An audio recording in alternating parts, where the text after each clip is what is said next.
Ya, bagaimana kabarnya dokter? Alhamdulillah baik ya. Baiklah, karena pembicara kita sudah hadir di tengah-tengah kita untuk sesi pertama, insya Allah beliau akan menyampaikan materinya dan dilanjutkan dengan sesi tanya jawab. Maka ayah bunda boleh mohon untuk menyiapkan fokus terbaiknya dan juga mungkin dipersiapkan nanti pertanyaan-pertanyaan untuk beliau. Baik, dokter boleh silakan. Nanti kita Bismillahirrahmanirrahim. Assalamualaikum warahmatullahi wabarakatuh. Alhamdulillah. Alhamdulillahilladzi hadana hadza wa ma kunna linahtadiya laula an hadanallah. Asyhadu an la ilaha illallah wa asyhadu anna Muhammadan abduhu wa rasuluhu la nabiyya ba'dah. Puji syukur hari ini kembali kita panjatkan kepada Allah Subhanahu wa taala bahwa hari ini kita kembali Allah mudahkan untuk melangkah ke tempat ini dalam keadaan yang sehat dengan niat yang baik. Mudah-mudahan Allah mencurahkan rahmatnya dalam setiap langkah kita dan menjadikan duduk kita menjadi duduk yang dinaungi oleh sayap-sayap malaikat yang selalu memintakan ampun kepada Allah Subhanahu wa taala. Salawat dan salam semoga tetap tercurahkan kehabiban tujuan kita Rasulullah Muhammad Sallallahu Alaihi Wasallam kepada keluarga, sahabat, dan kita sebagai umatnya, dan kita berharap telah mendapatkan syafaat dari beliau. Saya mohon izin berdiri ya ayah bunda, agak gugup soalnya.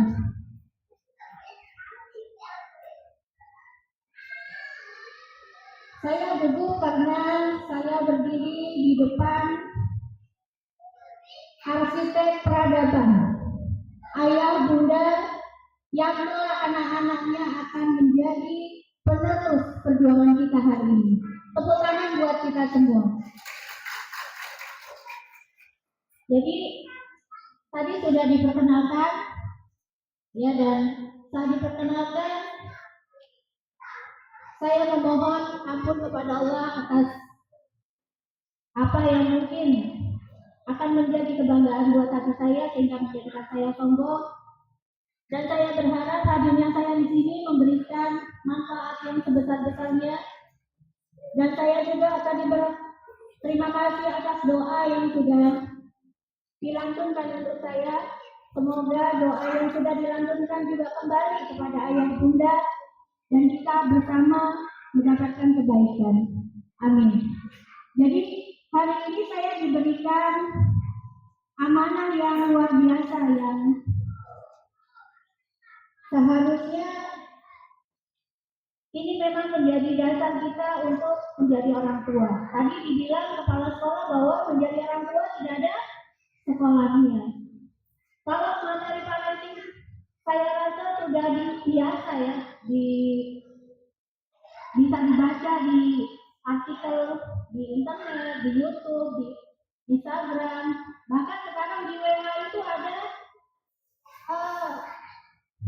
fitur baru Meta AI gitu ya, ketik saja nanyain apa gitu bisa. Namun saya berharap bahwa apa yang nanti saya sampaikan akan menghubungkan apa yang sudah ayah bunda ketahui dengan apa yang sudah saya ketahui sehingga lebih jelas lagi. Yang pertama adalah apa sih yang disebut dengan parenting dan juga pola asuh. Sebenarnya ini satu kesatuan yang saling berkaitan, bahwa parenting itu adalah ilmu yang berkaitan dengan mengasuh anak dan pola asuh adalah bagian dari parenting. Ya, jadi kalau dalam diagramnya ya parenting itu banyak. Jadi ada pola asuh, ada co-parenting, ya, ada spiritual parenting, ada interaksi orang tua anak. Jadi memang ini bagian besarnya seperti itu.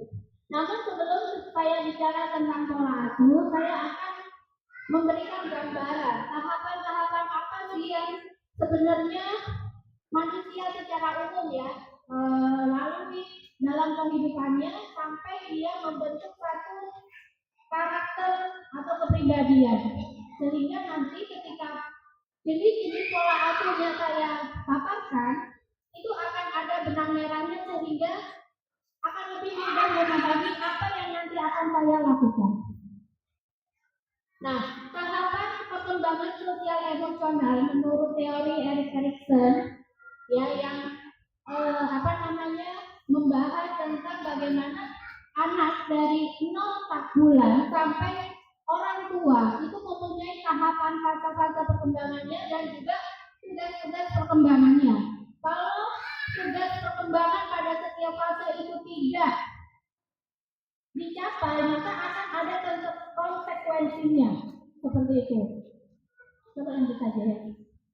Nah, tahapannya saya hanya akan membahas sampai tahap 5, di mana tahapan itu pada tahap remaja, karena untuk dewasa dan orang tua bukan fokus kita hari ini. Jadi yang pertama adalah tahapan 0 sampai 18, di mana ini adalah fase di mana bayi gitu ya, umur bayi. Nah, fase ini terdiri dari membentuk anak itu percaya atau tidak percaya. Kalau bahasa Inggrisnya trust dan mistrust gitu ya. Jadi kepercayaan itu dibentuk oleh dan di dalam diri anak itu terbentuk dengan adanya bonding orang tua. Jadi bonding orang tua itu adalah bagaimana orang tua itu mempunyai aware atau kewaspadaan terhadap kebutuhan anak. Kalau pada masa bayi, dia bondingnya dengan ibu, menyusui, atau ketika dia menangis basah atau lapar dan sebagainya. Bagaimana orang tua itu mengenali dan memberikan kebutuhannya, sehingga anak merasa aman, anak merasa percaya bahwa dirinya dilindungi, dicintai, diperlukan dan sebagainya. Sehingga kedepannya dengan kepercayaan yang sudah terbentuk bahwa saya ini aman, itu akan membentuk anak yang mandiri, percaya diri dan sebagainya. Nah, sebaliknya, kalau kepercayaan itu tidak terbentuk, ketika dia nangis, ibunya lama datang, atau ketika dia basah, lama diganti, atau mungkin dalam fase-fase berikutnya 2-3 bulan ibunya, ayahnya sudah kembali bekerja dan sebagainya, sehingga dia tidak mendapatkan bonding yang baik dengan ayah bundanya, sehingga ada perasaan bahwa saya tidak dicintai, saya tidak diinginkan, yang nanti akan membentuk anak ini bahwa saya takut, saya cemas, saya sedih dan sebagainya. Saat bayi mungkin tidak akan muncul, tapi pada tahapan berikutnya ini akan muncul. Nah, yang terpenting di tahapan pertama ini adalah interaksi antara anak dan ibu, gitu ya. Sebenarnya pola asuh itu yang terpenting di mana ya, Bu Dokter, sebenarnya gitu. Yang terpenting yang di sini, gitu ya. Jadi ketika banyak sudah yang penting nanti kalau besar nanti saya baru dekat dengan anak. Itu sudah melewati beberapa fase yang akhirnya sudah membentuk anak, kepercayaan anak di dalam dirinya, sehingga untuk mundur ke belakang itu kita sebut dengan utang pengasuhan. Jadi fase perkembangannya tidak tuntas seperti itu. Yang kedua, tahap otonomi dan keraguan, usia 18 bulan sampai 3 tahun. Usia ini masa anak awal, di mana anak-anak itu mulai beraktivitas secara fisik, secara mandiri. Makanya di sini ayah bunda diusahakan di anak 3 tahun itu, ya diusahakan dia mengerjakan apa yang dia inginkan dengan pengawasan tentunya ya, bukan dibiarkan seperti itu.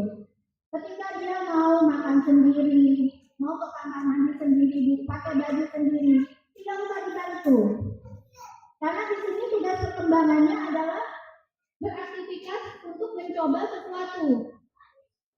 Ya, sehingga ketika umpamanya mau naik ke bawah, jangan itu nanti jatuh namanya kayak gitu. Atau nggak bisa pakai kaos bolak-balik, sini sama benda aja, nanti lama kan soalnya kayak gitu. Sehingga anak itu terbentuk keraguan dalam dirinya, saya ini bisa nggak sih gitu loh. Kok kayaknya bunda nggak percaya ya sama aku, kalau aku bisa gitu. Saya mau mengerjakan sendiri, tapi kalau kita terbiasa untuk menghalangi anak untuk mencoba semua yang harusnya dia lakukan, maka kedepannya, namanya anak umur 10 tahun dan sebagainya, ketika disuruh kemana-mana atau mengambil keputusan, nggak tahu, terserah bunda aja gitu. Karena dia terbiasa tidak diberikan kesempatan untuk mengambil keputusannya sendiri. Bunda, aku mau pakai baju warna merah. Jangan, merah itu jelek. Putih aja. Hari ini putih juga bagus. Seperti itu. Atau enggak, aku mau main sama temanku. Enggak usah, karena itu bahaya gitu. Akhirnya anak selalu dilarang. Akhirnya muncul keraguan dalam dirinya bahwa dia bisa. Kedepannya ketika dia sudah kuliah, selesai kuliah, mau bekerja, melamar pekerjaan, dalam dirinya timbul, saya bisa nggak ya kerja? Walaupun ternyata dia pintar, kumlau dan sebagainya, tapi selalu ada keraguan, saya bisa nggak sih kayak gitu. Nah ini akan menimbulkan juga tidak percaya diri, cemas dan sebagainya. Lanjut yang ketiga, ini ya, kalau tidak diizinkan melakukan apapun sendiri, maka ke depan ketika dewasa tidak akan percaya diri dan akan mencari validasi. Validasi itu kayak pengen diiyakan gitu. Umpamanya mau pergi rekreasi aja, bunda aku mau pergi ke sana boleh nggak? Itu bagus nggak bunda? Iya bagus. Bunda aku pakai baju ini cantik nggak bunda? Iya. Bunda aku pakai ini boleh nggak? Iya gitu. Karena terbiasa kita anak tidak melakukan apapun. Lanjut. Yang ketiga adalah anak tahap ketiga itu pas sebelum sekolah 3-5 tahun, inisiatif dan rasa bersalah. Jadi di sini anak sudah mengeksplorasi lingkungan. Kalau tadi mencoba aktivitas fisik sendiri, sekarang mengeksplor lingkungan. Bunda lu mau main tanah? Nggak boleh, nanti kotor, cacing kayak gitu. Atau bunda, aku mau bikin balon diisi air terus nanti diledakkan, itu bisa nggak bunda ngomongnya gitu? Ya jangan itu bahaya dan sebagainya. Sehingga kembali di sini orang tua selalu membatasi ketika anak ini melakukan sesuatu dan mengeksplorasi sesuatu. Sehingga besarnya, ya ketika dia melakukan sesuatu tanpa persetujuan dari orang tuanya, maka dia akan merasa bersalah. Ini bunda marah nggak ya kalau saya gini gitu? Ini bunda boleh nggak ya saya gini kayak gitu? Sehingga dia takut salah, tidak mau mencoba, pasif. Dia kalau nggak disuruh nggak mau, tidak jalan gitu. Atau cemas dan depresi ketika itu sudah menjadi satu gangguan. Nah, kembali lagi. Nah, tadi itu nanti akan berkaitan dengan pola asuh otoriter. Semua yang dilarang ini nanti berkaitan dengan pola asuh otoriter di mana orang tua itu mempunyai kendali penuh atas anak. Ya, nanti di belakang seperti itu. Yang keempat adalah industri dan rasa rendah diri. Industri itu adalah merasakan kepuasan atas sesuatu keberhasilan. Ketika dia berhasil memakai baju sendiri gitu ya, bunda tuh bisa pakai baju sendiri gitu. Iya, tapi masih kebalik kok gitu ya. Atau nanti ketika dia bunda nilai itu 8, kok nggak 10 sih deh, kayak gitu.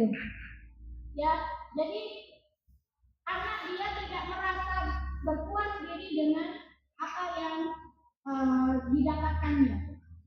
Mamanya dia bisa masak telur gitu. Bunda tuh bisa masak telur, senang dia. Tapi bunda tapi dapur bunda itu kayak kapal pecah gitu, lihat ya gitu, bersihkan gitu ya. Sehingga anak berarti gimana ya? Saya bener nggak sih tadi bikin telur di ini apa namanya di dapur kayak gitu ya. Nah, sehingga pada tahap ini kita sebagai orang tua adalah memberikan rasa aman untuk dia mendapatkan kompetensinya. Jadi ketika dia tidak pandai di matematika, tapi dia pandai di bahasa, ya diberikan penguatan di bahasa. Jangan dipaksakan untuk matematika yang memang dia tidak bisa. Begitu. Ya, jadi ke depan dia akan rendah diri, ya, tidak mempunyai kemampuan akademis yang baik atau hubungan sosialnya kurang baik gitu ya. Karena dia takut untuk mencoba kembali seperti itu.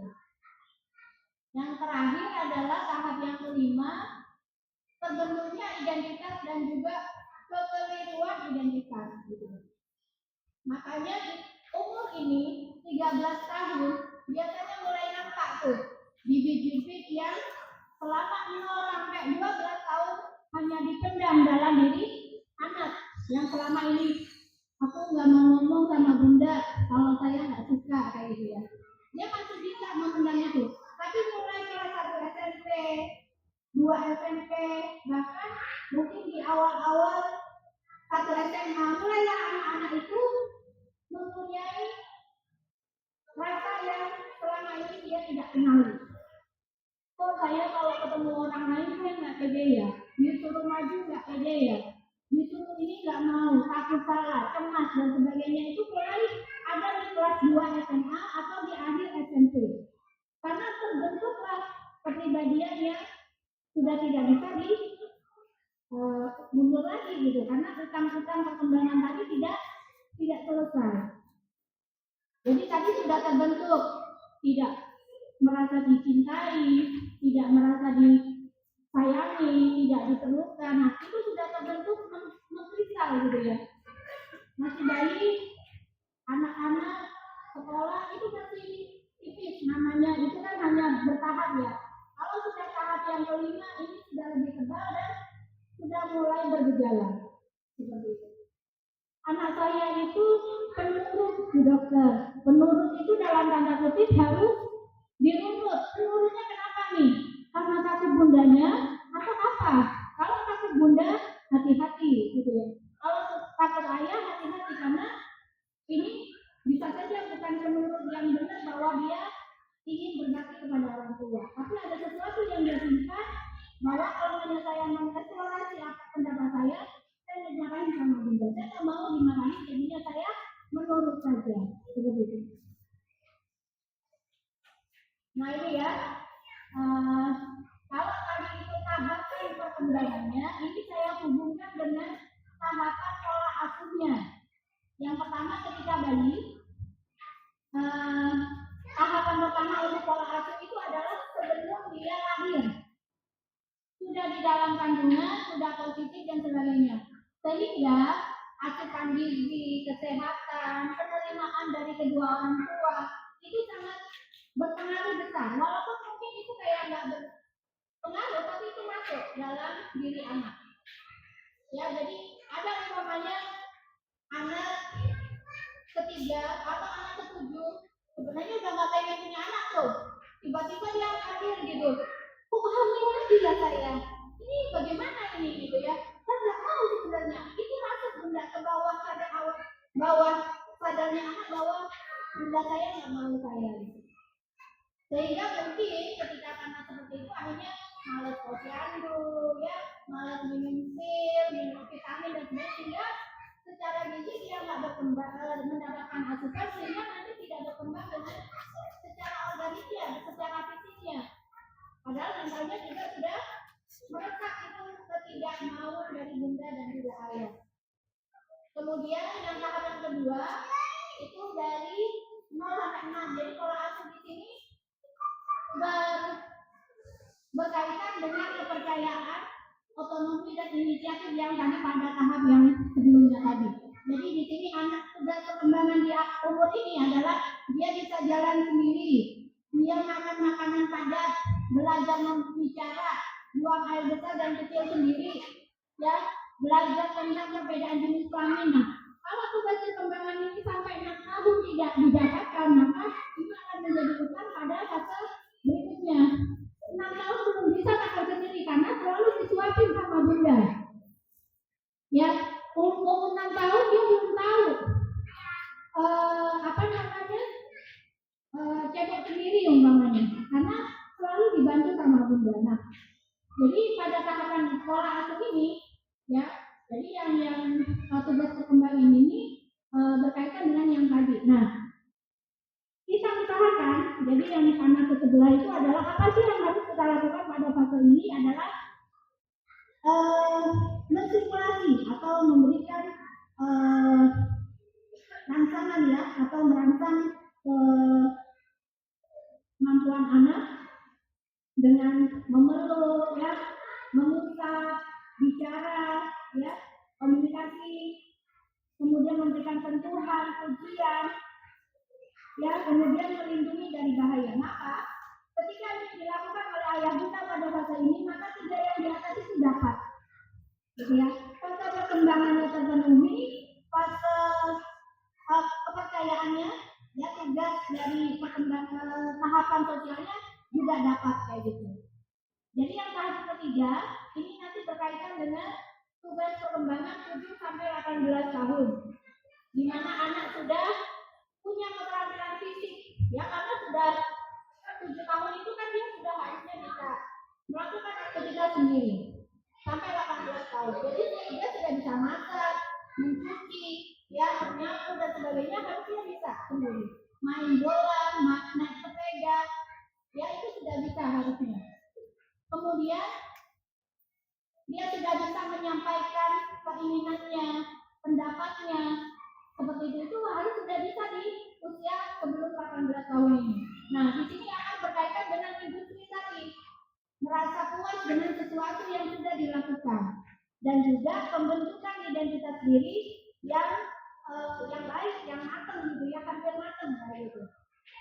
Nah, di sini fungsi kita sebagai orang tua adalah memberikan kontrol ya. Oh, ini kakak boleh mencoba ini, tapi konsekuensinya ini ya, nah ini yang bahaya, ini tidak bahaya. Yuk kita diskusikan apa nih untuk mencegah terjadi bahaya, atau nanti kalau gagal gimana lagi nih bisa gitu ya. Jadi memberikan kontrol, tapi memberikan batasan, tapi tidak mendikte kayak gitu ya. Kemudian menekankan bahwa ini boleh dan tidak boleh dengan bahasa yang baik kayak gitu. Dan di sini ketika anak bersalah, ya ditegur gitu, mana salahnya, mana yang benar, bagaimana cara untuk mencapai sesuatu yang baik seperti itu. Lanjut, nah yang terakhir sebelum 20 tahun ya, ini adalah fungsi dari tugas perkembangan yang harus dicapai. Tapi ini sudah fase yang remaja gitu ya. Nah, di sebelahnya bagaimana kita memperlakukan anak sebagai teman, bukan sebagai anak ya. Jadi memang sebagai anak, tapi kita berbicara itu sudah kayak teman gitu ya. Bagaimana kita membuka komunikasi agar anak tidak merasa canggung dengan kita.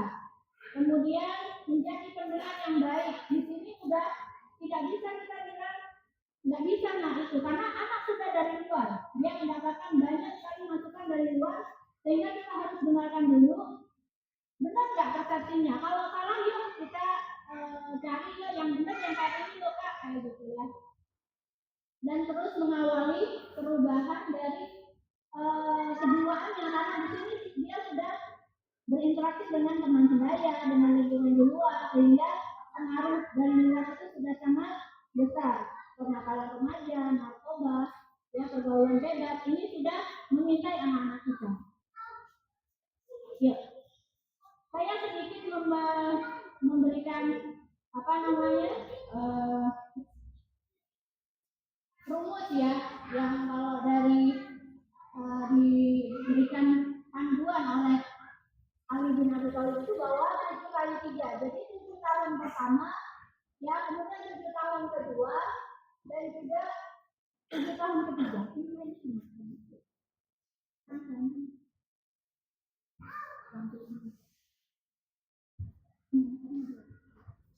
Jadi 7 tahun pertama yang kali ya kita hanya lemah lembut gitu ya. Lemah lembut itu bukan berarti kita menuruti semua yang anak mau gitu. Nggak mau makan kita suapin, nggak mau mandi kita mandiin, nggak mau pakai baju kita pakai baju, enggak gitu. Lemah lembut itu adalah mengikuti proses pertumbuhan anak, tugas perkembangan anak, tapi kita lemah lembut gitu. Ayo nggak pakai baju yang kanan dulu, habis itu yang kiri, pakai celananya yang kayak begini kayak gitu.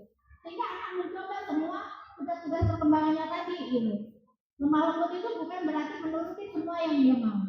Kalau yang 7 tahun kedua, ya di sini boleh tegas, tapi tidak boleh keras.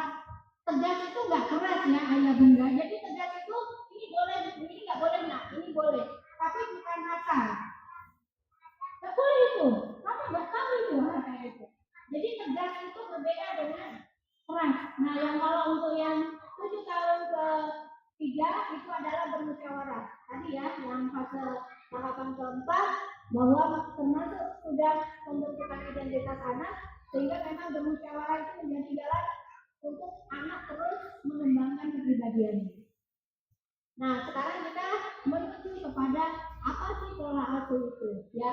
Kalau pola asuh ini pengertiannya sebenarnya banyak, tapi intinya adalah satu kegiatan, ya, membesarkan anak yang dilakukan oleh orang tua dengan ciri tertentu, kayak gitu ya, atau hubungan anak dan orang tua dalam satu lingkungan keluarga, ya, seperti itulah pola asuh ya. Banyak sekali definisinya. Lanjut. Nah, prinsipnya pada pola asuh itu hanya dua, ayah bunda. Satu adalah respon, dua adalah kontrol. Kalau responnya itu baik, kontrolnya baik, tentunya ini pola asuhnya akan baik juga. Tapi kalau responnya jelek, kontrolnya besar, nah ini akan mengganggu proses dari perkembangan dari anak seperti itu.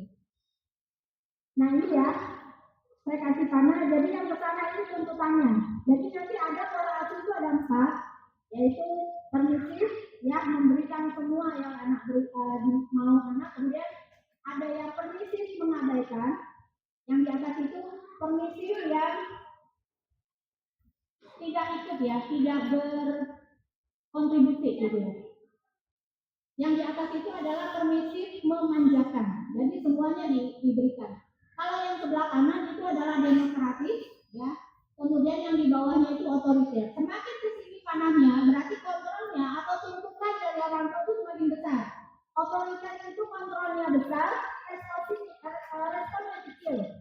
Sehingga ketika anak berprestasi hanya juara 7 di kelas, dia nggak mau ibunya harus juara 1 gitu. Lanjut saja. Nah, ini tipenya ya. Jadi ada permisif memanjakan, ada permisif mengabaikan, ada demokratis dan otoriter. Nanti kita bahas satu-satu ya, ayah bunda. Masih cukup sedikit. Nah, yang menjadikan yang awal ini statistik ya. Awalnya diambilnya dari Amerika, jadi memang secara umumnya alamannya di daerah-daerah Eropa itu memang demokratis gitu ya. Tapi kalau di Asia, Indonesia itu masih bervariasi kayak gitu. Lanjut. Ya ini ya, permisif ini adalah menekankan ekspresi diri, ya. Orang tua membuat sedikit permintaan untuk anak dan membiarkan anak tanpa memonitor aktivitas anak. Lanjut saja ya. Nanti, nah ini ya. Jadi dia itu tidak memberikan respon, tapi kontrolnya juga nggak ada gitu. Ya responnya besar, tapi kontrolnya rendah. Jadi, aku boleh nggak beli? Kalau sekarang anak-anak itu iPhone kayak anak masih 5 tahun nih, kayak 7 tahun lah ya, SD. Beli iPhone gitu. Oh ya nggak apa-apa nak, beli aja beli gitu. Tapi kita tidak ada tidak ada kontrolnya di situ. Nanti anaknya main apa, nonton apa, untuk apa iPhone mahal untuk anak 7 tahun gitu. Atau minta ini dibelikan, minta itu dibelikan dan sebagainya. Karena ini dilakukan untuk mencegah konfrontasi. Jadi nggak mau ribut sama anak gitu lah. Yang penting anak diam, tenang dan sebagainya. Ada pola asuh ini dikenal juga dengan pendekatan sikap selalu mengalah, ya. Jadi orang tua selalu mengalah dan orang tua cenderung berlebihan dalam melindungi, sehingga anak itu nanti tidak terlalu prestasi, tidak mandiri, ya. Dan biasanya ini lebih rentan terjerat pada pergaulan atau kenakalan anak-anak, gitu ya. Kemudian anak tidak bertanggung jawab, emosional, kalau tidak dituruti dia tantrum, ya, anaknya tidak mandiri dan sebagainya. Nah, ciri-cirinya ini adalah kayak gini. Anak saya itu kalau sudah besar, dia tetap bayi. Pernah ya pun kita berpikir bahwa anak-anak itu walaupun sudah SD dia tetap bayi saya, gitu ya. Bayi itu apa? Ya dilayani semuanya, gitu. Nah, ini adalah ciri-ciri dari orang tua yang permisif, memanjakan. Nah, yang ini adalah yang otoriter. Udah familiar ya, kalau otoriter itu adalah kontrolnya ketat, responsifnya kecil, kayak gitu. Sehingga anak itu tidak boleh melakukan sesuatu yang tidak diatur oleh orang tuanya. Dia nggak punya pilihan, yang ada adalah pilihan dari orang tua. Mas, saya mau ikut les komputer, nggak boleh. Les biola aja, kayak gitu. Mas, saya mau masuk IPA, enggak. Masuk bahasa aja, kayak gitu. Jadi semua hidup anak itu diatur oleh orang tua. Dan yang paling khas adalah adanya hukuman kalau dia melanggar.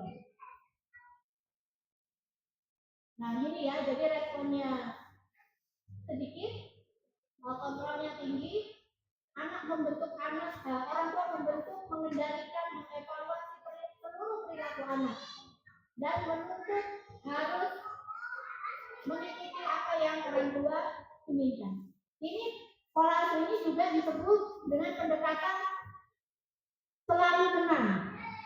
Orang tua harus selalu menang, atau kita bilang otoriter atau militerisasi, gitu ya.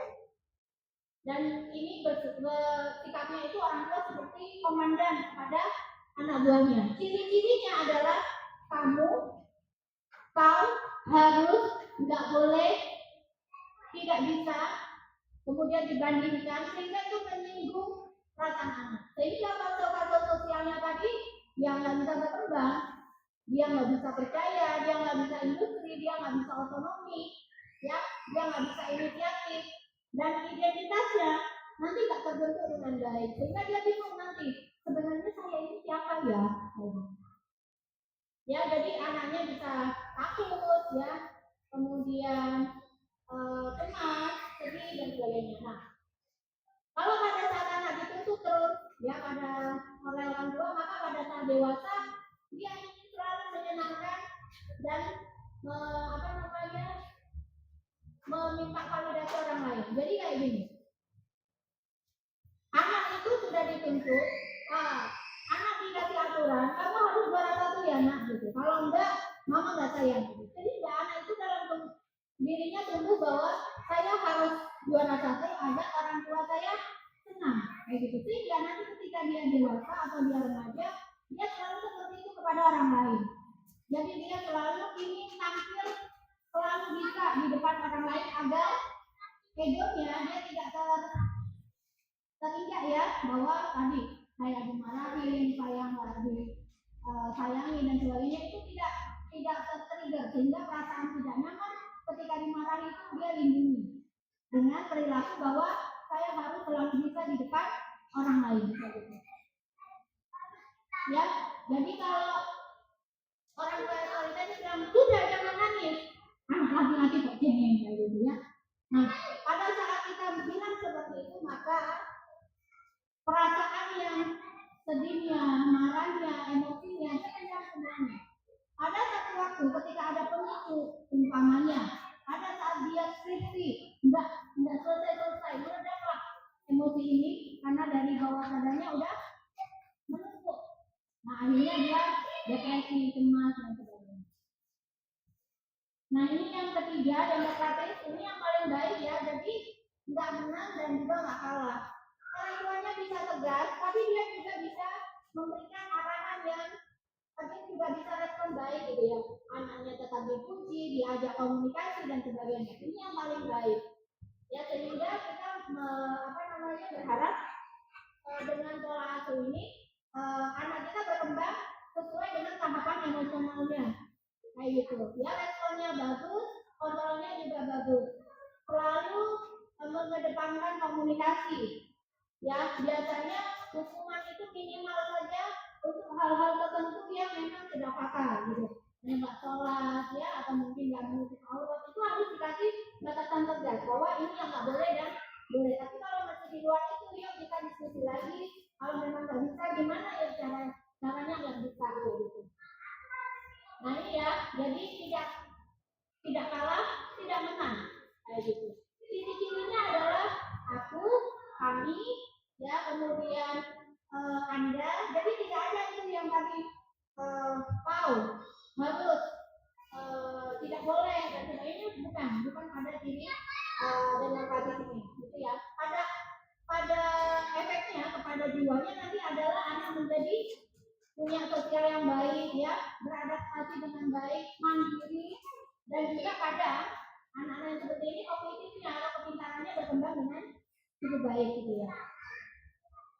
Nah ini yang terakhir pengasuhan yang mengabaikan atau permisif yang tadi ya, kan permisif ada dua, mengabaikan dan memanjakan. Nah, kalau ini ya responnya nggak ada, kontrolnya juga nggak ada gitu. Ini biasanya karena orang tuanya sibuk ya, dua-duanya pegawai negeri umpamanya ya, atau satunya wira swasta sibuk keluar kota, luar negeri dan sebagainya. Anaknya sama pembantu ya, sama kakek nenek dan sebagainya, datang pun yang nggak dipeluk, yang nggak dicium, pergi pun yang nggak pamitan, anaknya udah lihat aja sama bapak mamanya datang ya nggak respon, pergi juga nggak respon, anak sudah diabaikan kayak gitu ya. Nah ini ya, dan mungkin anak-anak seperti ini hanya disayangi pada saat-saat tertentu saja. Misalnya, oh ya kamu juara satu nih, oh ya sudah ini ayah kasih hadiah, habis itu udah gitu. Sehingga nanti ketika besar dia selalu tidak membutuhkan orang lain gitu. Jadi selalu ketika mau mengambil keputusan, gimana ya coba bantu saya untuk memikirkan dan sebagainya. Nah ini ya, kalau yang mengabaikan itu ya kurang perhatian, tidak ada aturan di rumah, ya kemudian tidak memantau perkembangan anak, mengabaikan, tidak bicara, tidak mengapresiasi, tidak tahu hobinya dan sebagainya. Sehingga anak itu sulit mengelola emosi. Sebenarnya ayah bunda itu sayang nggak sih sama aku nih? Saya ini sebenarnya untuk apa dilahirkan kalau saya seperti ini gitu. Ada pun saya nggak ada pun ya nggak ada kayak gitu. Ya sehingga anak itu ke depan dia sulit untuk berinteraksi atau beradaptasi dengan lingkungan baru gitu ya. Anak selalu merasa bahwa saya kayaknya nggak pantas deh, kayaknya memang kalau saya nggak ada itu lebih bagus, nanti nggak mengganggu teman-teman, nanti nggak enak deh kalau ada saya, pasti acaranya nggak menyenangkan kalau ada saya, karena dia merasa tidak diinginkan begitu. Nah ini yang terakhir ya, jadi pertanyaannya adalah pola asuh itu diturunkan atau dipelajari? Ada yang bisa jawab? Pola asuh itu dipelajari apa diturunkan? Ayah bunda? Dipelajari, bisa. Diturunkan bisa nggak? Bisa. Seperti ini contohnya. Orang tua, ayah bunda sekarang, umpamanya ya, punya ayah dulu otoriter, dan yang saat itu umpamanya otoriter. Kamu harus begini nak, kamu harus A, B, C, D. Sehingga anak orang saat ini kita gitu ya, mempunyai keyakinan bahwa bapak saya dulu keras dan saya bisa sukses sekarang. Berarti anak saya juga saya harus bikin dengan baik sama seperti saya. Sehingga anaknya bilang, nah itu nggak boleh. Dulu papa itu digituin sama mbakmu, itu kerja ayah itu nggak apa-apa gitu. Sekarang kamu juga nggak boleh nangis. Jadi otoriternya mbak kita serahkan kepada anak kita, karena kita merasa bahwa kalau saya orang tua saya otoriter, saya bisa sukses. Begitu, tapi ternyata mungkin akan berbeda dengan anak kita ya, zamannya sudah berbeda kayak gitu. Atau mungkin dulu saya susah, nggak punya apa-apa, mau beli apa-apa nggak ada, orang tua itu mengabaikan karena sibuk mencari nafkah. Akhirnya saya tidak sekolah nggak umpamanya anak saya, umpamanya ya, kamu nantinya jangan seperti mama pokoknya gitu ya, jangan seperti bunda, kamu harus mendapatkan apa yang dulu bunda nggak dapatkan. Akhirnya mengarah pada prinsip memanjakan. Mau es krim beli nak, mau beli apa beli nak, mau beli sepeda beli nak. Dulu mama nggak bisa itu, jadi kamu sekarang harus paksa.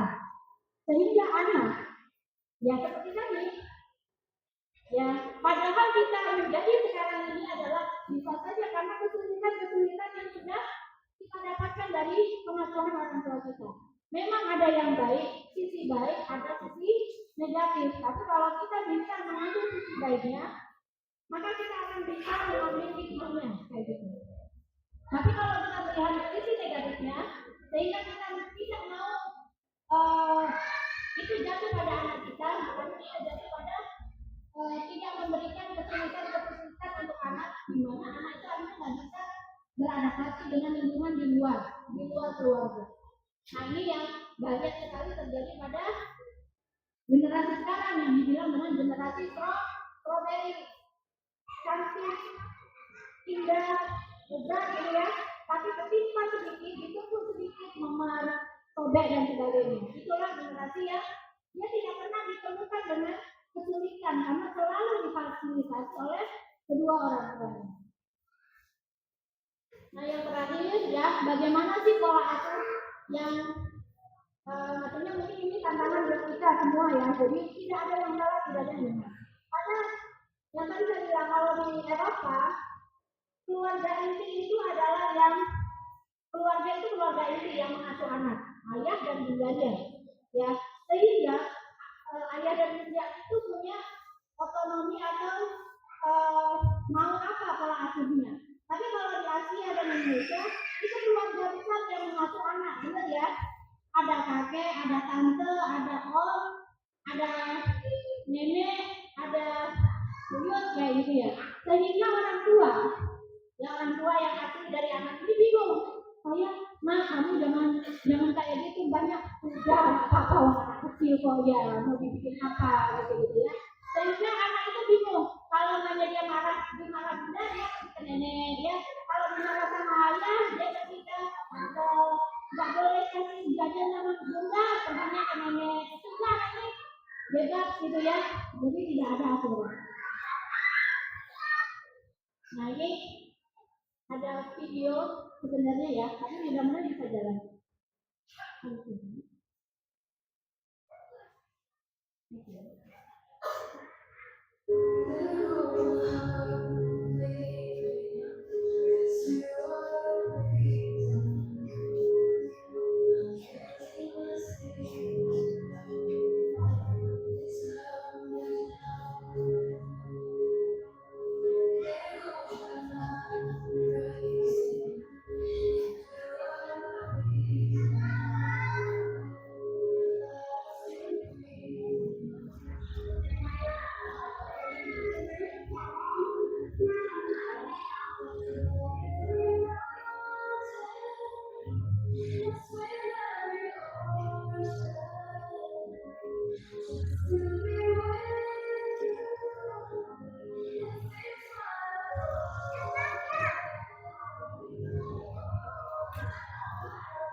Nah,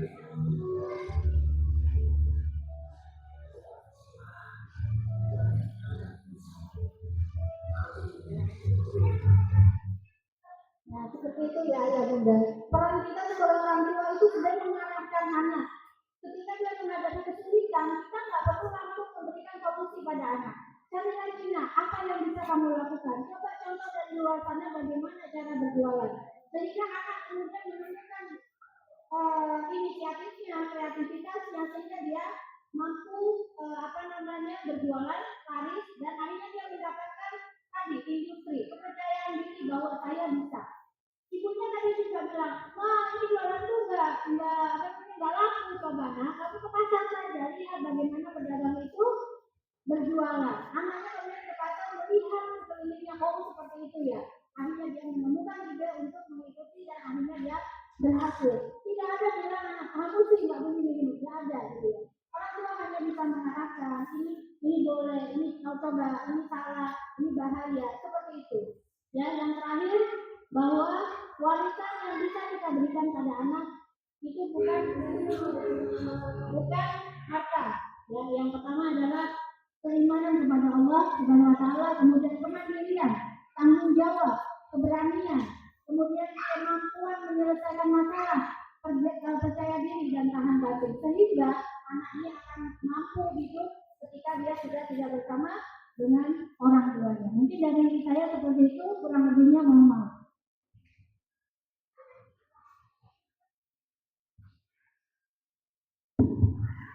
Baik. Ya, Masya Allah, terima kasih dokter. Materi yang sangat luar biasa ya, ayah bunda, terkait dengan tahapan pola asuh anak. Dan perlu mungkin bunda-bunda, ayah bunda semuanya ketahui bahwa benar sekali kata dokter tadi, ketika pola asuh itu pengaruhnya terhadap perilaku anak, ya kami sebagai guru-guru TK terutama itu sangat merasakan bagaimana kondisi anak-anak sekarang ya ketika mereka berada di zaman yang mungkin serba mudah, serba ada, kadang-kadang terbentuk anak-anak yang menurut kami ini berbeda dengan tahun-tahun sebelumnya, beda dengan anak-anak sebelumnya, meskipun memang tidak bisa disamakan ya dokter ya setiap anak seperti itu, tetapi secara umum anak-anak sekarang sepertinya mengalami perkembangan yang berbeda dengan anak-anak zaman sebelum-sebelumnya. Baik ayah bunda, terkait dengan tahapan pola asuh anak-anak ini, boleh mungkin sekarang kita merenung atau mungkin mengevaluasi apakah tahapan evaluasi atau tahapan perkembangan anak-anak saya sudah sesuai dengan pola asuhnya, atau mungkin pola asuhnya sudah sesuai dengan perkembangannya seperti itu, anak usia sekian dari 0 bulan sampai 18 bulan sampai dengan usia 3 tahun dan sebagainya, apakah anak-anak saya sudah sesuai dengan perkembangannya atau belum gitu ya. Dan mungkin boleh saya buka sesi tanya jawab dokter ya untuk 3 penanya ya, yang mau bertanya boleh langsung angkat tangan. 3 penanya siapa tadi?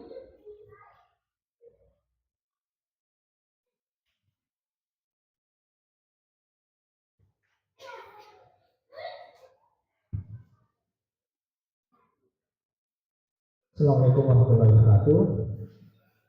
Perkenalkan, saya Taufik, ayah dari anak Ilyas, TKP kelas 1 tidak.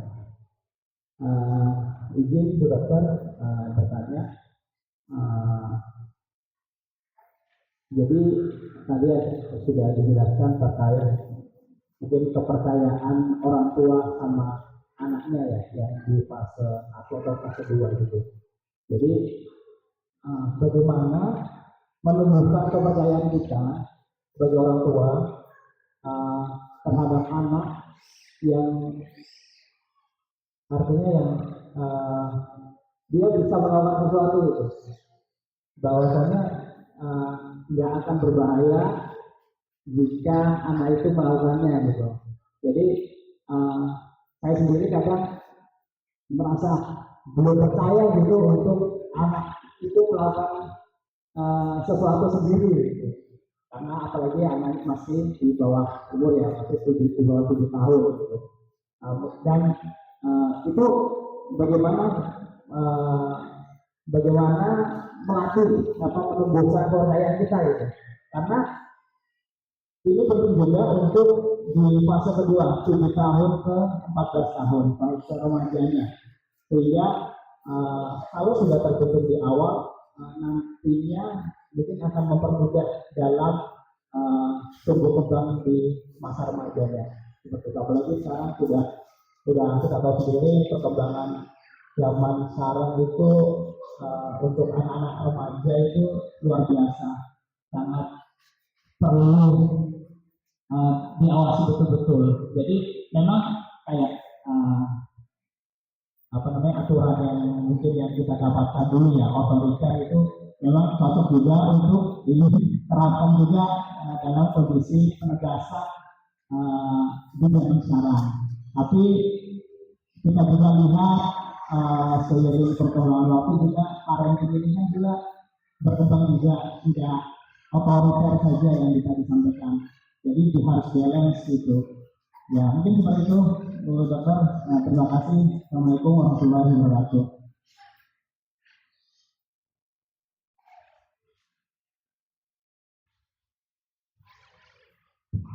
Baik dokter, mungkin langsung saja dijawab. Baik, terima kasih ya Pak Taufik. Jadi yang tadi saya maksudkan untuk kepercayaan dan juga kepercayaan itu adalah rasa yang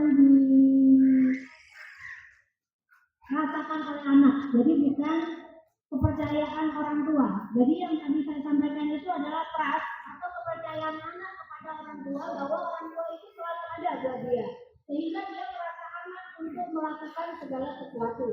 Itu umpamanya dia melakukan ini, dia yakin bahwa saya ini bisa melakukan ini gitu. Dan ketika banyak salah, ada orang tua saya yang nanti juga akan membantu saya, sehingga memang akan terbentuk dua sisi yang seimbang antara dia percaya diri dan ketika banyak gagal, saya ada tempat kembali seperti itu. Nah, terkait dengan pertanyaannya bahwa bagaimana kita menumbuhkan kepercayaan bahwa anak saya ini tidak mampu apa tidak melakukan sesuatu. Nah, kalau anak maksudnya kembali bahwa kemampuan anak itu tidak serta-merta tumbuh, ya maksudnya lengkap. Ada satu anak di umur tertentu, makanya tadi bertahap dari 0 bulan, dari 3 tahun, dari 7 tahun, itu ada sesuatu yang dia harus kuasai, namanya tugas perkembangan. Kalau tugas perkembangan pada umur 7 tahun, ya dia harus yang tadi ya bagaimana dia mendapatkan keterampilan fisik, kemudian sikap yang sehat, bergaul dengan teman sebaya, kemudian yang menjadi catatan adalah ketika fase ini sudah dalam fase ini, tapi fase berikutnya itu sudah harus terpenuhi. Kalau fase sebelumnya 0 dan 3 itu nggak terpenuhi, berarti dia punya utang perkembangan. Jadi ketika dia sekarang ini saya harus beraktivitas fisik, harus mampu namanya disuruh cuci baju udah bisa, atau mungkin menyapu sudah bisa, atau mungkin keterampilan fisik yang lain dia sudah bisa, tapi karena 0 dan 3 nya nggak terpenuhi, dia masih punya utang tuh. Sehingga rasa yang tadi yang dia nggak percaya, kemudian yang dia merasa ragu dan sebagainya itu kan sudah masuk ke dalam dirinya. Nah makanya tugas orang tua adalah untuk mengecek ya tugas perkembangan dirinya itu sudah terpenuhi belum, rasa kepercayaannya, rasa otonominya itu sudah kita kembangkan belum ke anak ini. Tapi kita membantu anak ini pada fase industrinya, bagaimana dia merasa mencapai sesuatu dan puas kayak gitu. Sehingga ketika kita banyak anak ini mau mengerjakan proyek sekolah namanya, ya kita ajak dia, nak, kamu proyeknya apa? Oh, mamanya bikin miniatur rumah adat namanya gitu. Yuk, anak itu udah bisa diajak diskusi. Apa yang kamu ingin lakukan lebih dulu? Nah, itu adalah untuk membantu anak ini mendapatkan otonominya bahwa ini tugas saya, jadi saya harus yang melakukan gitu. Jangan bilang oh ya nak kamu beli sama ayah gitu. Nanti ayah yang bikinkan. Berarti kita mengabaikan otonomi anak dan juga kepercayaannya bahwa dia bisa melakukan sendiri. Begitu. Sehingga ketika nanti miniatur ini jadi, yang buat itu bukan anaknya tapi ayahnya, benar ya? Karena itu ayahnya yang buat. Atau tugas sekolah PR dan sebagainya. Ayo apa ada PR ini. Yang mana? Oh 3 tambah 2 5. 3 tambah 3 10. Anak tidak diberikan kesempatan untuk dia menjawab sendiri. Ayah kalau 7 tambah 3 berapa? Hitung mana tanganmu? Tangan. Coba hitung nah. Caranya kayak gini. Coba kamu dulu. Nanti kalau nggak bisa tanya ayah lagi kayak gitu. Sehingga anaknya punya. Oh iya aku mau kerjain dulu nanti ayah. Dicek ya kalau saya salah dia nanti besok yang untuk dulu pada bisa udah bagus gitu. Jadi itu otonomi dan kepercayaan bahwa saya bisa melakukan sendiri itu harus dibantu juga gitu karena kalau menurut sekarang industrinya kita kedepankan tapi otonomi dan kepercayaan yang nggak dilakukan sama gitu. Industrinya nggak bermakna karena tadi kan ayah yang buat jadi dia nggak ada antusias nanti ke sekolah karena sudah ini dikasih ustazahnya ini ustazah punya aku nggak senang ayah yang buat jadi nggak ada kepuasan ujian karena itu tidak ada merasa berbahagia ujiannya apa hebat bukan aku yang buat ayah yang buat sehingga dia selalu merasa itu bukan saya gitu. Nah kalau itu diteruskan pada proyek-proyek yang lain gitu ya seperti itu dia menjadi tidak percaya diri, nggak mandiri, takut berbuat salah, takut mencoba dan sebagainya. Jadi bagaimana membentuk kepercayaan saya sebagai orang tua kepada anak bahwa dia mampu melakukan yang dilihat hasilnya. Oh ini yang berbahaya itu kan kayak pisau ya, mungkin dia lari ke jalan raya. Nah disitulah kalau 7 tahun sudah bisa diajak komunikasi.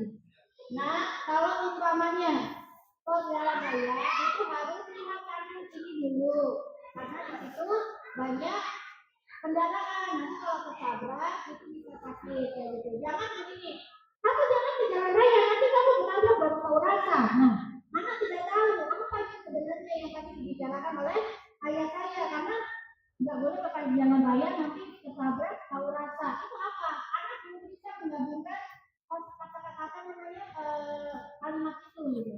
Nah, kalau umpamanya nih, jatuh, tapi enggak, ya. Nah, kalau kita pakai pisau, kemudian kita nggak berhati-hati, pisau ini tajam, karena kita bisa luka. Kalau tadi nggak enak kan, sudah begitu. Sehingga anaknya, kalau pisau ini boleh untuk mengiris buah kayu, tapi kalau boleh untuk yang lain karena ini berbahaya. Nah, itu sudah bisa dikasih penjelasan untuk anak yang sudah sampai 7 tahun atau 14. Mungkin gitu. Jadi ya sama-sama belajar bagaimana melihat fase-fase perkembangan ini anak pada fase yang mana. Kalau dia belum bisa memang belum bisa dan diarahkan. Tapi kepercayaan kita itu sebagai juri ya gitu. Maksudnya ini tidak benar nak lanjutkan. Ini salah yuk apa lagi nih yang kita bisa coba. Sehingga anak merasa ya ayah saya tahu saya bisa jadi saya disuruh nyoba lagi. Yang terpenting ketika sudah tercapai puji anak. Jangan lupa dipuji karena itu adalah bensin untuk anak melakukan hal-hal yang baru lagi. Karena kalau nggak dipuji, dia udah capek-capek, ya nanti dia nggak akan coba lagi. Ayah nggak lihat kok, aku udah capek-capek, aku nggak dipuji, ya udah kayak gitu. Mungkin seperti itu ya, Pak Taufik. Mudah-mudahan bisa menjawab. Baik, ada lagi ayah bunda yang ingin bertanya? Silakan. Masih ada 2 penanya lagi boleh? Oh iya sih.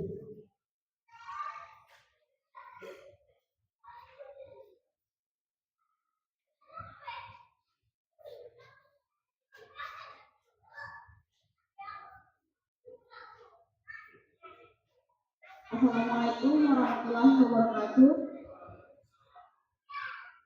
Ya, perkenalkan nama saya Musmalina, saya Bunda Habibah. Dokter, yang mau saya tanya kan ada usia anak yang tahap kedua itu kita harus membiarkan anak mencoba apa yang mereka mau lakukan. Terus misalnya mau pakai baju ini boleh gitu kan ini. Nah itu apakah anak perempuan dan laki-laki sama?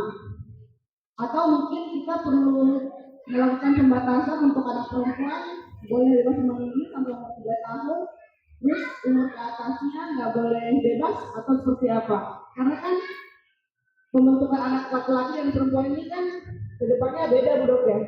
Seperti itu. Terima kasih. Assalamualaikum warahmatullahi wabarakatuh. Umur berapa tadi Bunda? Umur berapa tadi?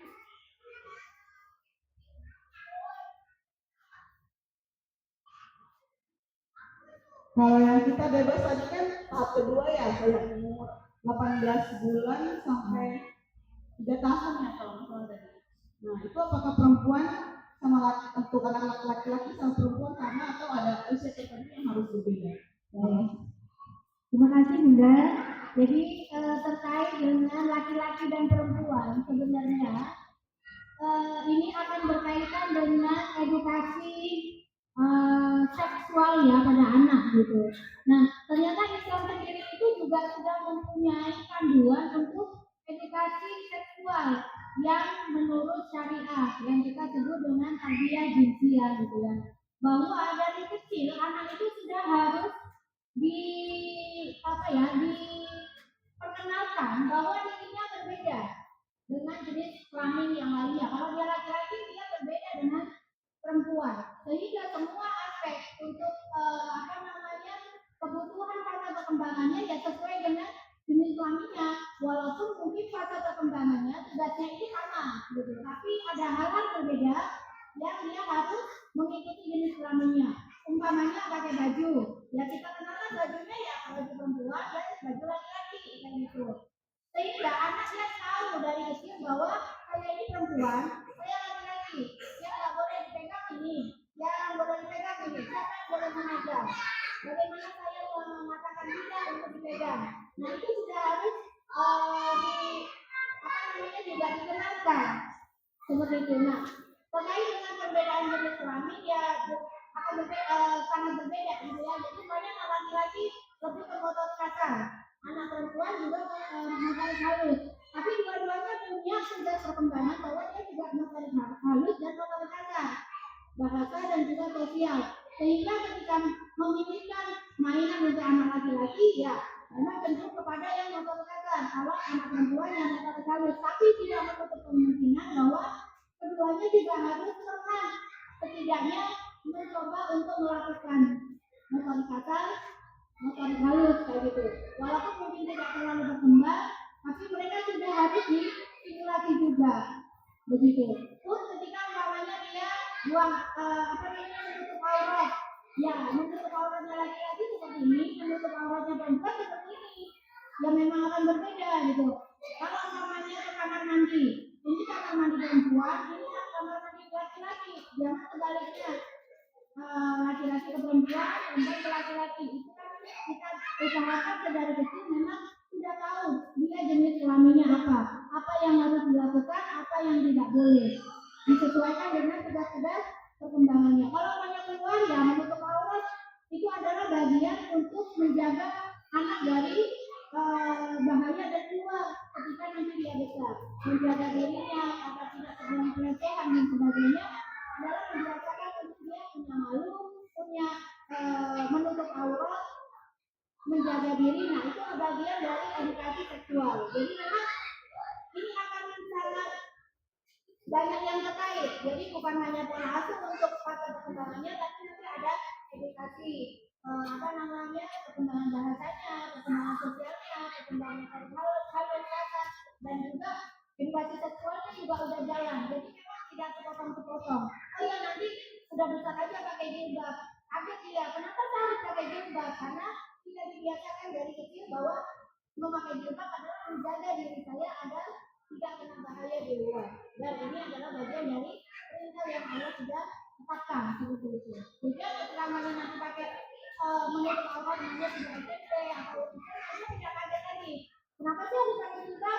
Tidak menanyakan itu lagi bahwa karena dia sudah tahu bahwa ini memang untuk dirinya. Ini seperti itu ya Bunda. Ya, terima kasih.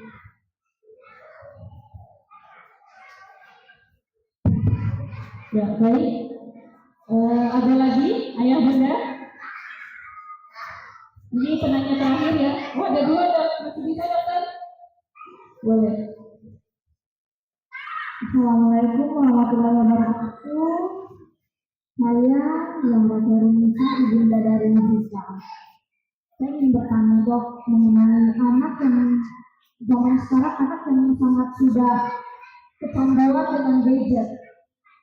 Terkadang cara kita melarangnya itu sudah dengan cara baik-baik, tapi mereka tidak dengan kemauannya sendiri seperti masih selalu ingin bermain game, begitu. Terkadang kita sudah memberitahu itu nggak baik buat kesehatan mata seperti itu, tapi anak itu selalu merasa Bunda tuh nggak sayang saya seperti itu. Jadi bagaimana caranya kita untuk menanggapinya? Seperti itu dok. Terima kasih. Anaknya umur berapa Bunda? Anaknya umur 4 tahun dengan 2 tahun. Oh, ya. Jadi ini bukan permasalahan Bunda saja ya, bukan permasalahan Bunda seorang, tapi kayaknya sebagian besar dari kita mempunyai masalah terhadap kecanduan gadget pada balita dan juga anak-anak. Nah yang menjadi tantangan kita sebagai orang tua di zaman ini adalah memang keberadaan gadget atau internet ini memang sudah menjadi satu kebutuhan seperti itu, sehingga memang mau nggak mau generasi sekarang itu sudah kontaminasi gadget itu bahkan sebelum dia lahir, benar ya Bu ya? Ketika dia Bunda sudah garis dua, udah difoto cepat gitu ya, ini loh anak saya, calon saya gitu ya, jadi dia sudah terkontaminasi atau sudah kontak dengan internet itu bahkan sebelum dia lahir. Nanti dia umur 1 bulan di USG, 9 bulan di USG, bahkan proses perkawinannya juga divideokan, kemudian di share di medsos dan sebagainya, sehingga anak ini sudah memang menjadi penduduk asli dari zaman ini gitu ya. Berbeda dengan kita yang dulu nggak ada internet, sekarang ada, jadi kita itu hanya pendatang gitu ya. Sehingga anak itu memang akan cenderung langsung connect dengan internet dan gadget. Apalagi kalau kita sebagai orang tua dari awal memang tidak memberikan batasan kayak gitu. Sebenarnya yang memberikan kontak pertama dengan gadget siapa? Orang tua kan. Seumur berapa dia dikontakkan dengan gadget? Pasti pada usia 3 bulan, 4 bulan udah dikasih tahu ya ini deh gitu dengan lucu dan sebagainya. Sehingga pendengaran, pemeliharaan, indera dan sebagainya itu anak itu terkonek ke situ. Bagaimana dia akan bisa mengendalikan keinginannya untuk tidak bersama dengan gadget itu, tentu itu juga menjadi kesulitan karena memang dia sudah kontak di awal, sehingga permainan nyata, kontak nyata dengan orang sekitarnya itu tidak ada. Padahal anak itu masih sangat berkembang untuk motoriknya, untuk sensoriknya, untuk panca inderanya, itu masih dalam kondisi yang terbatas. Otaknya itu masih berkembang, dan kalau ketika dia sudah masuk berkontak dengan gadget, berarti ya perkembangannya melampaui umurnya, sehingga dia itu dipaksa, prosesornya dipaksa untuk berjalan tidak sesuai dengan peruntukannya. Dia masih belajar untuk mendengar yang halus, dia mendengar, melihat yang slow motion. Tapi kalau di HP tidak ada yang slow motion, semuanya bergerak cepat, sehingga otak anak ya memang dipaksa untuk cepat seperti itu. Makanya ketika dia dilepaskan, dia kehilangan mana nih yang tadi selalu ada untuk saya, sekarang tidak ada, dia akan cari karena memang otak depannya memang belum berkembang, sehingga dia selalu ingin memuaskan keinginannya. Kalau nggak dikasih dia marah gitu, karena otak berkembang depannya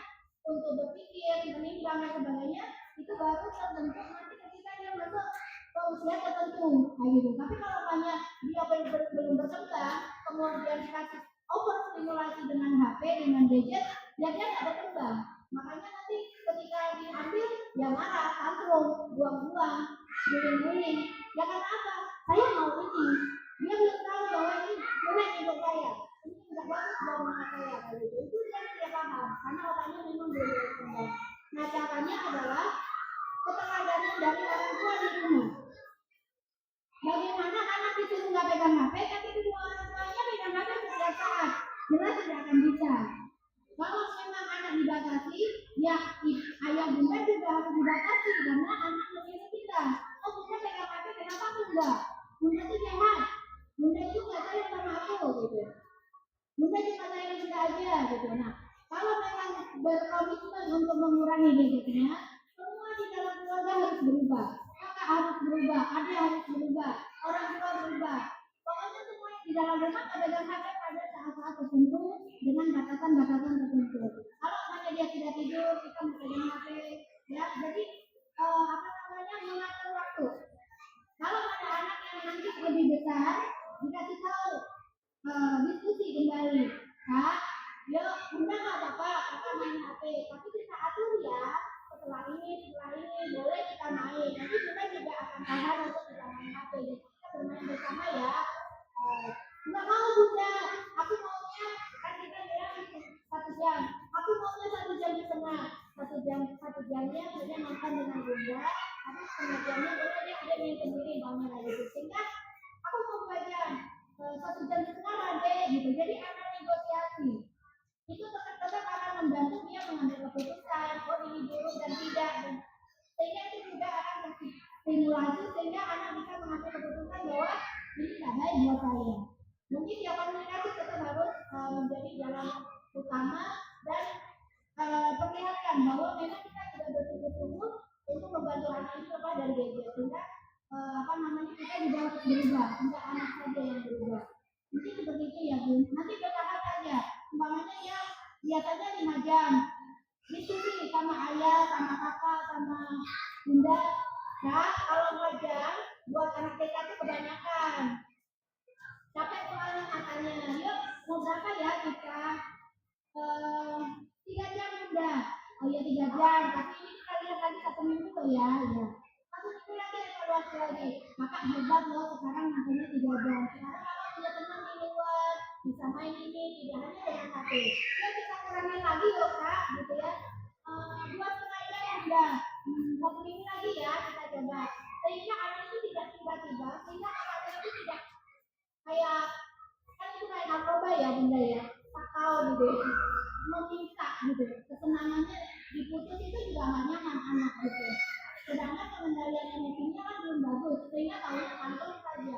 Sehingga dilakukan secara bertahap dan kemudian berbagai aktivitas dengan orang di sekitar, dengan mainannya dan sebagainya. Bunda melarang dia nggak main HP, tapi nggak dikasih fasilitas. Bundanya itu sendiri, ayah bunda sendiri. Saya mau ngapain bunda nggak pegang HP? Aku kan bingung kayak gitu. Nah, makanya di sini orang tua berperan untuk menyediakan alternatif permainan untuk anak ini tidak bergantung pada HP-nya. Mungkin seperti itu, Bun. Ya, baik, penanya terakhir tadi dari sebelah sini. Assalamualaikum warahmatullahi wabarakatuh. Perkenalkan, saya Febrianti, ibunda dari Dania Playgroup. Tadi menyimak dari dokter yang anak itu menurut ada 2 sebab, bisa jadi karena dia takut dan karena dia berbakti pada orang tua. Yang ingin saya tanyakan, bagaimana cara kita orang tua membuat anak menurut karena dia ingin berbakti, bukan karena merasa takut. Terima kasih. Baik, jadi menurut penurut, tapi dia paham bahwa itu memang sesuatu yang memang dia harus lakukan tanpa terkekang oleh orang tua atau lingkungan, itu memang bukan tiba-tiba muncul bunda. Jadi umpamanya dia 7 tahun udah membangkang, harus dengan bunda kayak gini, umpamanya gitu, nggak mau gitu. Karena memang pola asuh atau ya tadi sesuatu yang bernilai itu diserap anak sudah dari 0 bulan begitu. Sehingga memang kita harus mundur ke belakang, apa nih yang kurang dari anak saya, apa yang kurang dari saya untuk sebagai orang tua, sehingga tujuan kebanggaannya dia tidak terpenuhi dan dia merasa bahwa saya nggak pede, saya nggak didengarin bunda dan sebagainya. Jadi memang prosesnya itu nggak instan. Tapi kalau anaknya sudah 7 tahun nih, anaknya ternyata menurutnya karena takut sama bunda, karena dimarahin, kita evaluasi pola asuh kita gimana nih. Nah, itu ada satu materi sendiri sebenarnya bagaimana orang tua melihat saya ini pada posisi mana. Apakah saya orang tua yang kritikal, atau saya orang tua yang mengasuh, atau saya ini dewasa, atau saya ini anak gitu loh. Pada diri kita itu ada empat struktur ya. Jadi ada kita sebagai orang tua, tiga sebagai orang tua, dewasa dan anak. Kadang kita itu menampilkan bahwa kita sebagai orang tua, ajak pinggang, melotot, menuntut, ya itu orang tua yang ada dalam diri kita keluar dan kita pakai kejabatannya untuk anak. Sehingga anak itu merasa kalau dimarahin nggak enak ya, lebih baik bunda aja ya daripada dimarahin. Karena anak itu menjaga jiwanya agar tidak nyaman, karena perasaan yang tidak nyaman dimarahin itu ada. Nah itu dia lindungi agar dia tidak merasakan lagi, sehingga nah kamu pakai baju ini, iya bu, kita mau makan kemana, terserah bunda aja. Karena apa? Ketika dia menyampaikan pendapatnya, kayaknya bukan itu deh, nah ini saja gitu. Nah anak akan berpikir, ngapain saya ngomong, orang bunda yang memutuskan, akhirnya dia menjadi pendiam dan penurut. Nah itu ya harus dievaluasi adalah kita gitu. Pola asuh kita ini otoriter kah, permisif kah, demokratis kah, sehingga anak ini seperti ini. Baru ditunjukkan ke belakang yang kurangnya apa gitu. Oh ternyata dia kurang pada otonominya. Kita selalu mendominasi anak. Kasih kesempatan. Bu, aku mau makan apa nak? Enggak dia menurut bunda aja. Yuk sekarang bukan menurut bunda. Kamu pengen makan apa? Gimana? Bunda tunggu kamu mengambil keputusan. Aku nggak bisa bun, karena udah terlanjur bahwa dia tidak pernah mengambil keputusan. Tunggu dia. Oke, kita kasih 3 tempat. Oh, di mie ayam, bakso, atau di nasi goreng. Kamu mau makan yang mana? Nasi goreng. Oh iya, kita ke nasi goreng. Nasi goreng yang di mana? Aku nggak tahu yang enak di mana. Ya, bunda tahu ada 3 di tempat A, B, C. Kamu mau coba yang mana? Yang C. Nah, ketika sudah C, berarti kita ke sana bersama. Ketika orangnya bunda kok nggak enak ya, lah aku sih yang ini tapi kan bukan juga. Nah, akhirnya kita seperti itu lagi ya. Berarti aku nanti nggak pilih lagi ya, bunda nanti bunda aja yang pilih. Kan berarti kontradiksi dengan tujuan kita yang pertama. Jadi ketika anak sudah memilih, konsekuensinya dikasih tahu. Nah, kalau makan di sini, ini mahal loh, ini atau mungkin ini nggak enak. Tapi aku mau di situ bunda, yuk kita coba. Ternyata nggak enak betulan. Nah, bunda memang nggak enak ya, nggak apa-apa. Ini tuh udah pilihan kita, konsekuensinya itu makanya nggak enak gitu. Kakak tidak berani memutuskan, itu hebat gitu. Sehingga anak merasa, saya bisa mengambil keputusan kalau ini biasa, tapi nanti bisa diperbaiki dan ini sebagai pengalaman bahwa saya nggak akan pilih ini lagi gitu. Jadi ketika nanti dia maunya mencoba sesuatu yang berbahaya atau mungkin mencoba sesuatu, ketika salah dia juga nggak sedih, dia nggak merasa aduh bunda gimana ya, aku kok tadi salah, maaf ya bunda nanti bunda marah enggak gitu. Sehingga ketika itu aku salah. Nah sebagai orang tua responnya bahwa ya kamu salah hari ini, tapi kamu sudah hebat, kamu sudah mencoba dan kamu tahu salah dan nanti jangan diulangi. Sehingga lama kelamaan anak dia akan bisa mengemukakan pendapatnya dan dia menurut karena dia paham bahwa ini sesuatu yang sudah tahu konsekuensi bisa bermanfaat atau tidak. Dan itu memang tidak instan, tidak bisa sebulan 2 bulan, bahkan mungkin tahun. Tapi ketika itu terus dilakukan dan konsisten dari ayah dan bunda, saya rasa nanti Ananda bisa menurut karena dia paham, bukan karena takut. Mungkin begitu ya Bun.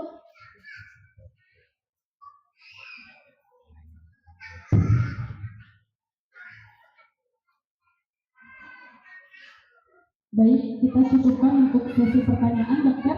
Namun sebelumnya mungkin dari saya dokter ya, terkait dengan pola asuh ini, itu kan berkaitan juga dengan perkembangan anak ya dok ya. Nah ketika perkembangan anak itu tidak sesuai dengan tahapannya, misalkan, oh anak 1 tahun tuh harusnya mungkin sudah bisa berjalan atau mungkin harus sudah bisa apa, tapi ternyata belum. Begitu juga ketika anak usia 3 tahun, mungkin harusnya sudah bisa berbicara dan sebagainya, tapi belum. Atau mungkin pokoknya tidak sesuai dengan perkembangan anak. Nah, apakah itu pengaruh pola asuh? Apakah seperti apa? Dan bagaimana dampaknya nanti ketika seandainya itu memang kesalahan dari pola asuh, bagaimana dampaknya ketika tidak diperbaiki? Begitu dokter. Sebenarnya kalau terkait perkembangan anak itu tidak ada yang benar-benar bisa disalahkan. Maksudnya karena kembali lagi bahwa kita itu terkait dengan biopsikososial. Begitu ya. Jadi ada biologinya, ada psikologinya, ada sosialnya. Sehingga untuk permasalahan yang namanya tidak sesuai dengan perkembangan tugas perkembangannya atau tidak sesuai dengan usianya, yang dievaluasi itu semua. Bagaimana gizinya, bagaimana kesehatannya, bagaimana orang tuanya, bagaimana lingkungannya, bagaimana pola asuhnya, semuanya dievaluasi dan tidak ada yang benar-benar bersalah. Tapi bisa ketika kita sudah menemukan mana yang ternyata tidak pas, itu diperbaiki gitu. Mungkin ya tidak serta-merta langsung berubah gitu ya. Tapi yang jelas ketika mengalami gangguan perkembangan harus segera ditemukan, disadari orang tua dan kemudian distimulasi. Kalau masih 5 tahun, 5 tahun itu masih sangat bisa untuk diganti, masih sangat bisa untuk diperbaiki. Tapi kalau sudah 5 tahun ke atas tidak bisa.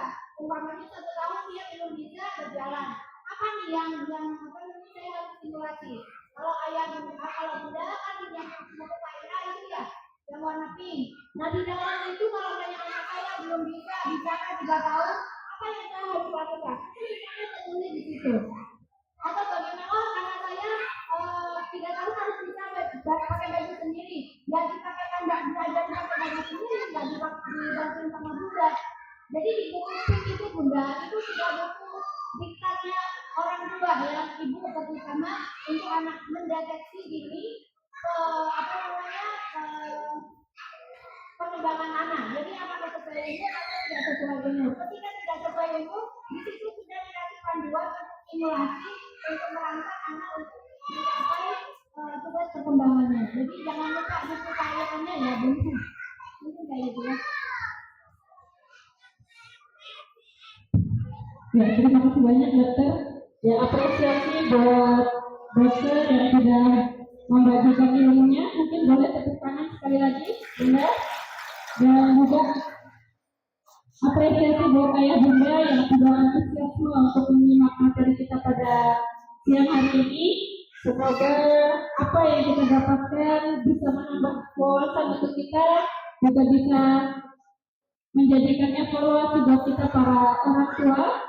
Apakah kita sudah melakukan yang terbaik untuk anak-anak kita atau belum, seperti itu. Dan sekali lagi sebelum saya tutup, mungkin boleh dokter closing statement-nya.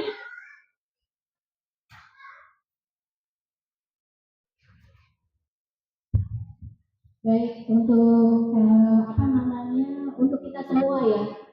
Kalaupun ternyata hari ini anak-anak kita ternyata tidak sesuai dengan apa yang menjadi tugas perkembangannya, jangan berkecil hati bunda, ayah, karena tidak ada kata terlambat sebenarnya. Saya selalu menekankan pada orang tua atau mungkin pada pasien saya bahwa tidak ada kata terlambat untuk mengetahui bahwa saya pada titik ini kurang. Yang penting adalah saya memberikan mengevaluasi apa yang kurang, kemudian saya akan mengganti dengan yang lebih baik seperti itu, sehingga gangguan atau mungkin yang terjadi pada anak kita itu tidak berkelanjutan, karena nanti akan berpengaruh pada masa dewasanya atau pada masa remajanya, di mana dia akan mengalami kesulitan belajar